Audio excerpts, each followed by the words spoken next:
Tokyo is one of the most amazing cities in the way that it's capturing a modern world, but also somehow deeply rooted into a culture that is extraordinary. But it's largely hard, dense city, lacking greenery in general.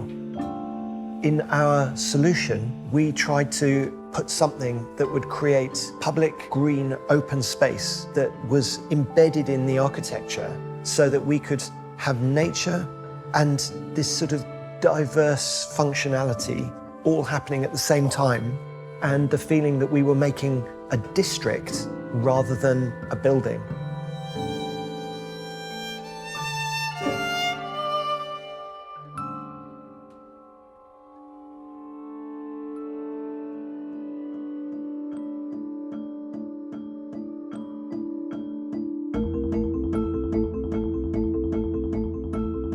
From very early on, our team was interested in integrating nature into this city centre project in a major way rather than a sort of minor garnish way around the edges.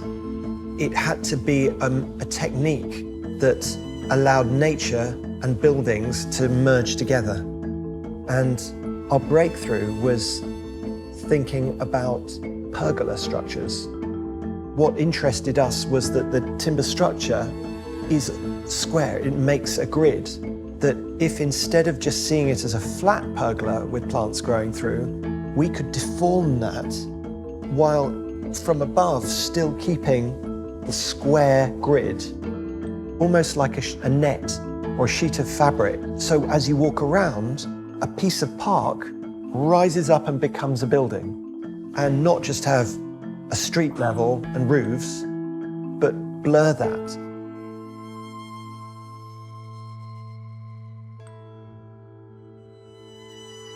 Good developments need to be like a reef, so that people come and swarm and around and engage and find their own points of attachment. And the big shiny buildings of glass didn't sort of allow much points of attachment. You were just a customer. Whereas the heart of Azabudai Hills is a street. And there's staircases and walkways through that stitch into the older districts around. And there are existing temple buildings around. There's the new school that we've created.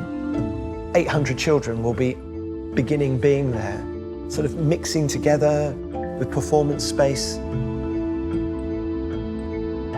It's an unusual layering of parts of a culture that's more sophisticated than just work, shopping, and living.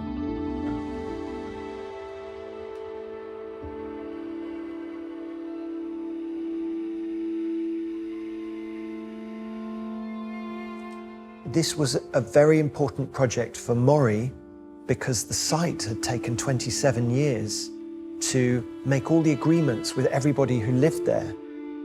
And what touched me a lot was that the head of the local residents association, who I think was 92, who moved out, one of the first people to move back in